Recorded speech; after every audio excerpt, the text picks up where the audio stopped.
Well, good evening, everyone. 10 months ago, I traveled to the People's Republic of China at a time of profound tension between our countries, with the aim of stabilizing the relationship, reopening and strengthening our high-level channels of communication. Over a series of candid and constructive conversations I had then with President Xi and other senior officials, I made clear our policies and intentions and identified issues of shared interest where we might work together. Those discussions, which were followed by additional senior-level visits and meetings between our governments, helped lay the foundation for a productive summit between President Biden and President Xi in San Francisco at the end of last year. Our leaders agreed on concrete steps to cooperate on issues that matter to our people and matter to the world, and reduce the risk of misunderstanding and miscalculation. In the months since then, we focused intensively on advancing those commitments. I returned to China this week to take stock of where we've made progress and where more needs to be done so that we can deliver tangible results for the American people. That's been the focus of my meetings over the last 2 days with President Xi, with Director and Foreign Minister Wang Yi, with the Minister of Public Security, Wang Shouhong, and the Shanghai Party Secretary, Chen Jining.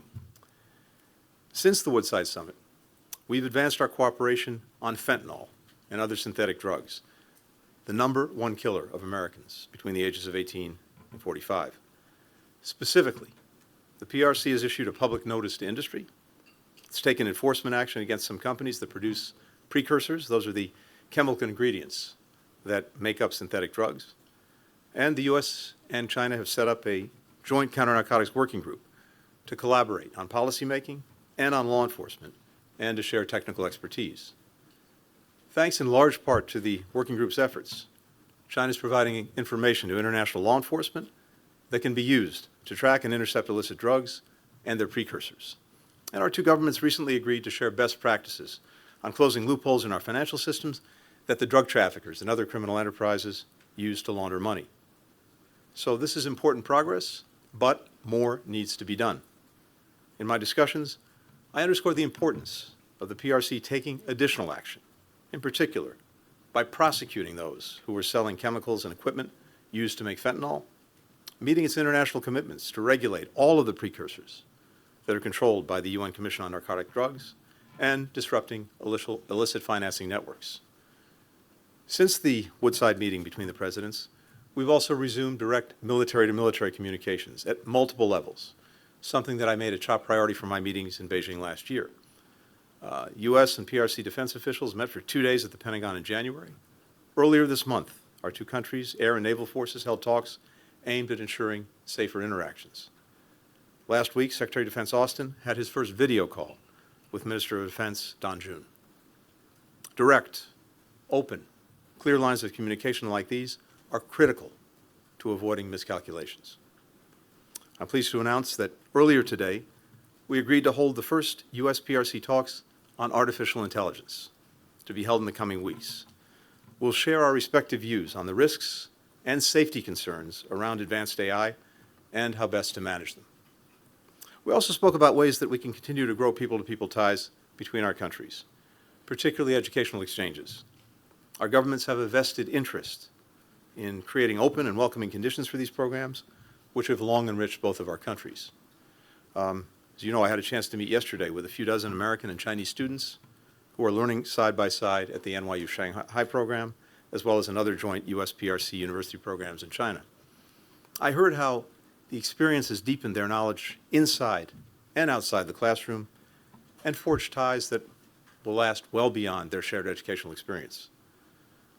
While there are more than 290,000 Chinese students in the United States, there are fewer than 900 Americans studying here in China. And that's a significant drop from a decade ago when we had about 15,000 Americans studying here. President Xi said that he wants to significantly increase the number of Americans studying here in the coming years, and that's something that we support. We have an interest in this because if our future leaders, whether it's in government, whether it's in business, civil society, climate, tech, and other fields, if they're going to be able to collaborate, if they're going to be able to solve big problems, if they're going to be able to work through our differences, they'll need to know and understand each other language, culture, history. What I told my PRC counterparts on this visit is if they want to attract more Americans here to China, particularly students, the best way to do that is to create the conditions that allow learning to flourish anywhere. A free and open discussion of ideas, access to a wide range of information, ease of travel, confidence in the safety, security, and privacy of the participants. Now, even as we seek to deepen cooperation where our interests align, the United States is very clear-eyed about the challenges posed by the PRC and about our competing visions for the future. America will always defend our core interests and values. In my discussions today, I reiterated our serious concern about the PRC providing components that are powering Russia's brutal war of aggression against Ukraine. China is the top supplier of machine tools, microelectronics, nitrocellulose, which is critical to making munitions and rocket propellants, and other dual-use items that Moscow is using to ramp up its defense industrial base. A defense industrial base that is churning out rockets, drones, tanks, and other weapons that President Putin is using to invade a sovereign country, to demolish its power grid and other civilian infrastructure, to kill innocent children, women, and men. Russia would struggle to sustain its assault on Ukraine without China's support. In my meetings with NATO allies earlier this month, and with our G7 partners just last week, I heard that same message. Fueling Russia's defense industrial base not only threatens Ukrainian security, it threatens European security. Beijing cannot achieve better relations with Europe while supporting the greatest threat to European security since the end of the Cold War. As we told China for some time, ensuring transatlantic security is a core U.S. interest. In our discussions today, I made clear that if China does not address this problem, we will. I also expressed our concern about the PRC's unfair trade practices and the potential consequences of industrial overcapacity for global and U.S. markets, especially in a number of key industries that will drive the 21st century economy, like solar panels, electric vehicles, and the batteries that power them. China alone is producing more than 100% of global demand for these products, flooding markets, undermining competition, putting at risk livelihoods and businesses around the world. Now, this is a movie that we've seen before, and we know how it ends, with American businesses shuttered and American jobs lost. President Biden will not let this happen on his watch. We'll do what's necessary to ensure that American workers can compete on a level playing field. America's actions are not aimed at holding back China's development, nor are we decoupling our economies. As Secretary Yellen said during her recent visit, that would be disastrous for the global economy, including for the United States. We want China's economy to grow. So do the American businesses and investors here, several of whom I had an opportunity to speak to in Shanghai. But the way China grows matters. As I told my counterparts, that means fostering a healthy economic relationship where American workers and firms are treated equally and fairly. In today's meetings, I discussed the PRC's dangerous actions in the South China Sea, including against routine Philippine maintenance operations and maritime operations near the Second Thomas Shoal.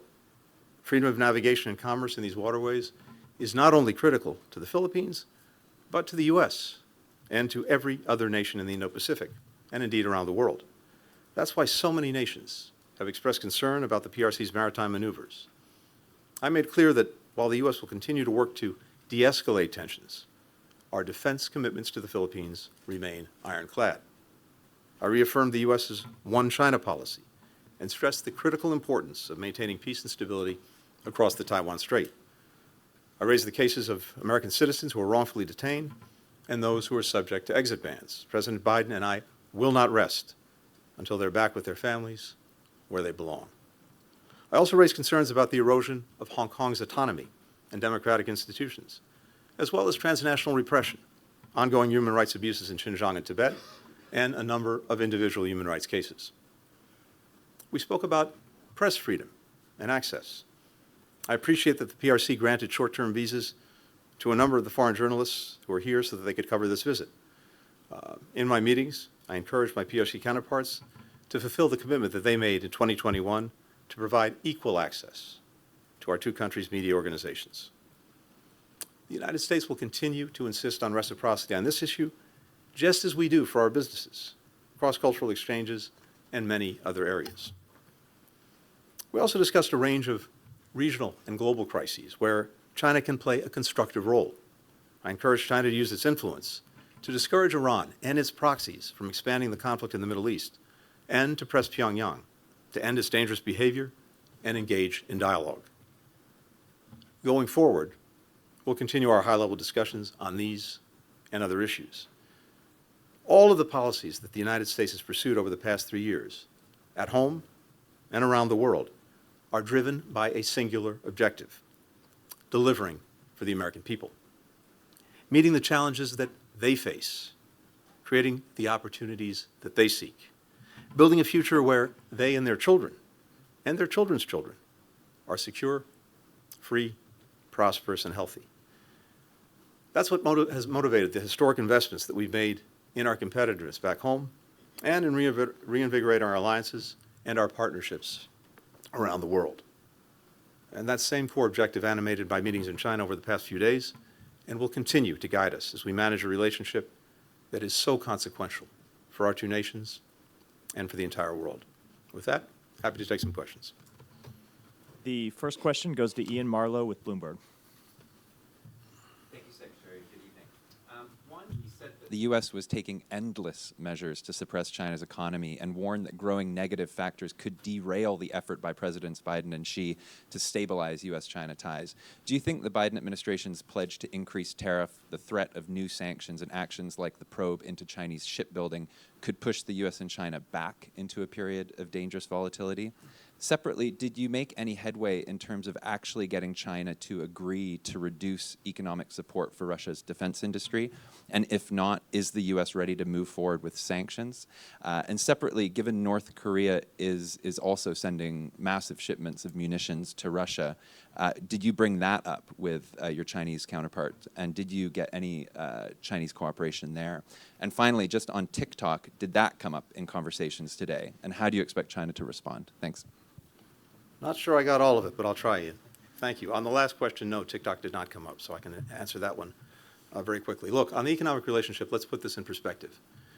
The United States remains the largest market for Chinese products of any country around the world. And our own trade relationship remains very significant. In fact, China is our third largest trading partner after our near neighbors, Canada and Mexico.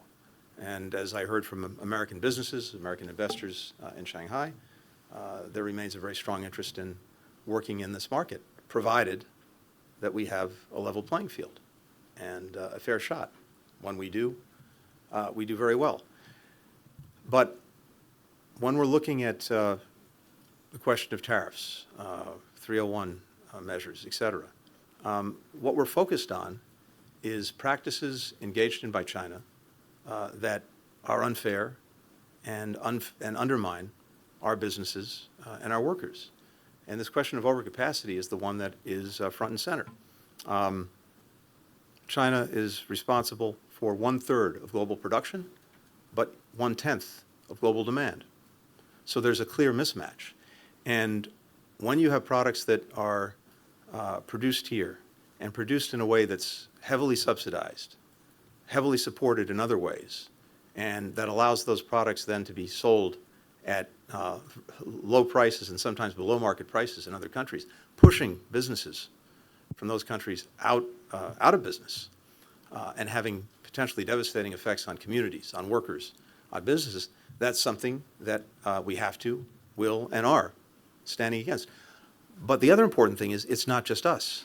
This is a concern that I've heard around the world, and notably from European partners, and this came up in conversations just a week ago when we had a meeting of the G7. So this is not about containing China. It's not about cutting off trade or investment. Again, as you heard Secretary Yellen say, this is important to us and to many other countries around the world. But we want to ensure that it proceeds fairly and in a way that doesn't have these unfair effects on our industries, on our workers, and on our companies. And again, that's something that's shared across the world. When it comes to China's support for Russia's defense industrial base. All I can tell you is I was extremely clear about our concerns in some detail, but we'll have to see what actions follow from that. Now, I think China has demonstrated in the past when it comes to Russia and Ukraine that it can take positive action. You'll recall that well over a year ago, we had concerns that Russia was considering the possible use of a nuclear weapon. And I believe that China's voice was important in, at least at that time, moving Russia away from that possible course of action. But now it is absolutely critical that the support that it's providing, not in terms of weapons, but components for the defense industrial base, again, things like machine tools, microelectronics, where it is overwhelmingly the #1 supplier to Russia, that's having a material effect in Ukraine and against Ukraine, but it's also having a material effect in creating a growing threat that Russia poses to countries in Europe, and something that has captured their attention in a very intense way. And as I said, TikTok did not come up. Thanks. For the next question, Wong Lu with the paper. Thank you, Secretary. I'm Wang Lu from the paper. We observed intensive interaction between China and U.S. at various levels since the USAI summit last November, as well as intensive interactions with Chinese officials and people during your visit. With the U.S. election agenda gradually dominating American politics, there is the need for various parties to demonstrate their strong stance on China to secure votes, leading to negative sentiments and action regarding China. So in this context, how can we safeguard and effectively implement the achievements made by both sides during this period? Also, minimizing the influence of campaign-style rhetoric and fostering more goodwill to stabilize Sino-U.S. relations. Thank you. Good. Thank you. In my job, I don't do politics. I focus on policies, and that's what I've been doing here. At President Biden's instruction, trying to carry forward the agenda and the agreements that were reached between President Biden and President Xi in California at the end of last year. And that's where my focus is, and that's where it will remain in the months ahead. And as I said a few moments ago, we've seen important progress on that agenda in the time since the meeting between the two presidents, including on counter-narcotics, including on military-to-military ties, communications, including now on the dialogue that we've just announced on artificial intelligence, as well as on people-to-people exchanges and connections between our countries. Also, vitally important, coming out of the California meetings, as President Biden made clear, that we continue to communicate clearly about our differences, at the very least to minimize the chance of miscalculation, misunderstandings. And that's also exactly what I did on this visit and will continue to do. And that's simply what's required, which is to continue to advance our interests and our values, which has nothing to do with election cycles and everything to do with what's important to the American people. Simon Lewis with Reuters. Hi, thank you. Mr. Secretary, you mentioned that you think that China can play a more constructive role, in global crises, particularly talking about the Middle East. You had a conversation with Minister Wang Yi earlier this month, around the time of the when Iran-Israel tensions were really ramping up. I wonder if you have an assessment of the role that China has played, and whether it's sufficient in the actions that the Chinese government has taken so far. And there's some reports that the Palestinian groups Fatah and Hamas had a meeting here in Beijing while you were here. I wonder if that's an area where you would welcome some Chinese involvement. And while we're on the Middle East, I think we can't ignore some of the images that have been coming out from back in the US from university campuses. It's quite striking to see, students, some of the violence in these protests, but students all across your country are coming out and expressing their outrage at what's happening in Gaza. Are you taking on board those protests? You know, what do you say to young people, young Americans who, you know, see this as a moment when they need to speak out against their government? Thanks.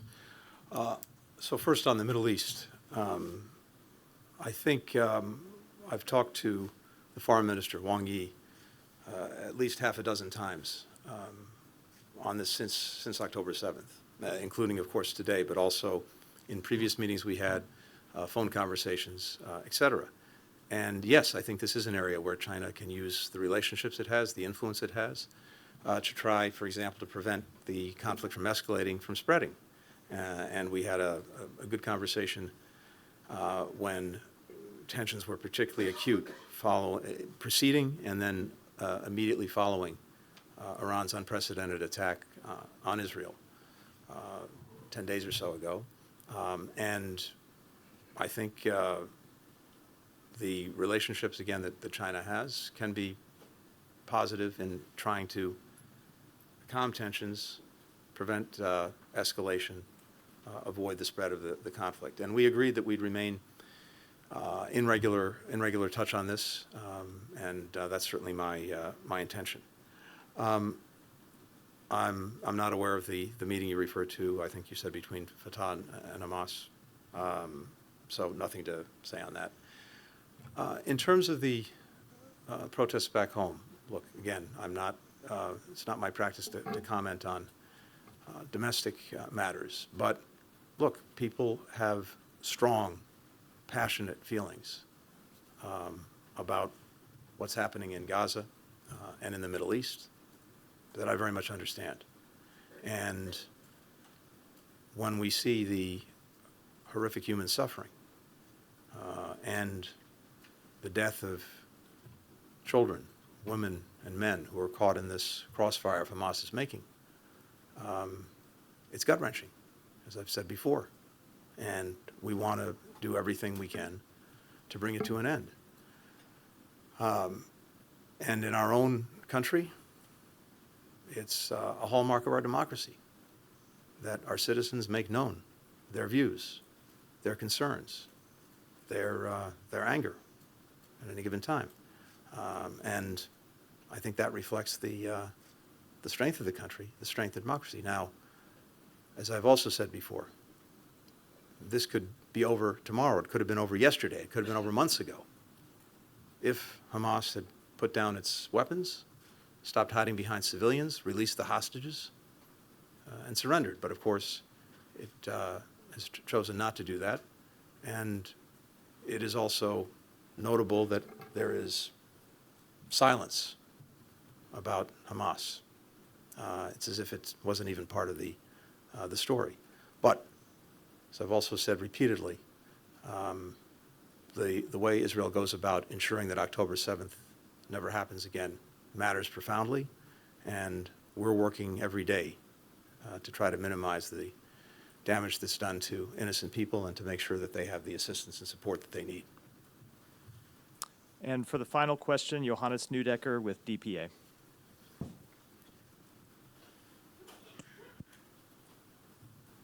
Thank you. My question was basically just asked, but I'm Good, just thank gonna- you. I'm just going to ask another one. You said that you also require countries in Europe to, kind of join the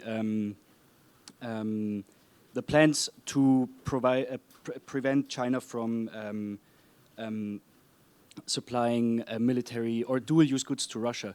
What do you expect from these countries? How should they act now? It's not what we expect of them. It's their profound concerns about the actions that Chinese enterprises are taking to support Russia's defense industrial base, because this goes not only to the immediate threat posed by Russia and its aggression against Ukraine, it goes to a medium and long-term threat that many Europeans feel viscerally that Russia potentially poses to them. And so what I heard in my conversations last week at the G7 meetings, before that at NATO, was a shared concern about this.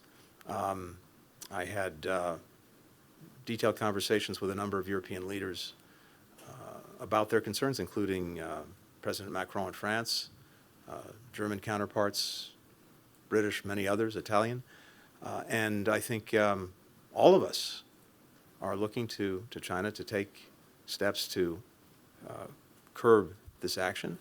And we're also, as I said, looking at the actions that we're fully prepared to take if we don't see a change. We have, in case of the United States, we've already imposed sanctions on more than 100 Chinese entities, export controls, et cetera. And we're fully prepared to act, take additional measures, and I made that very clear in my meetings today.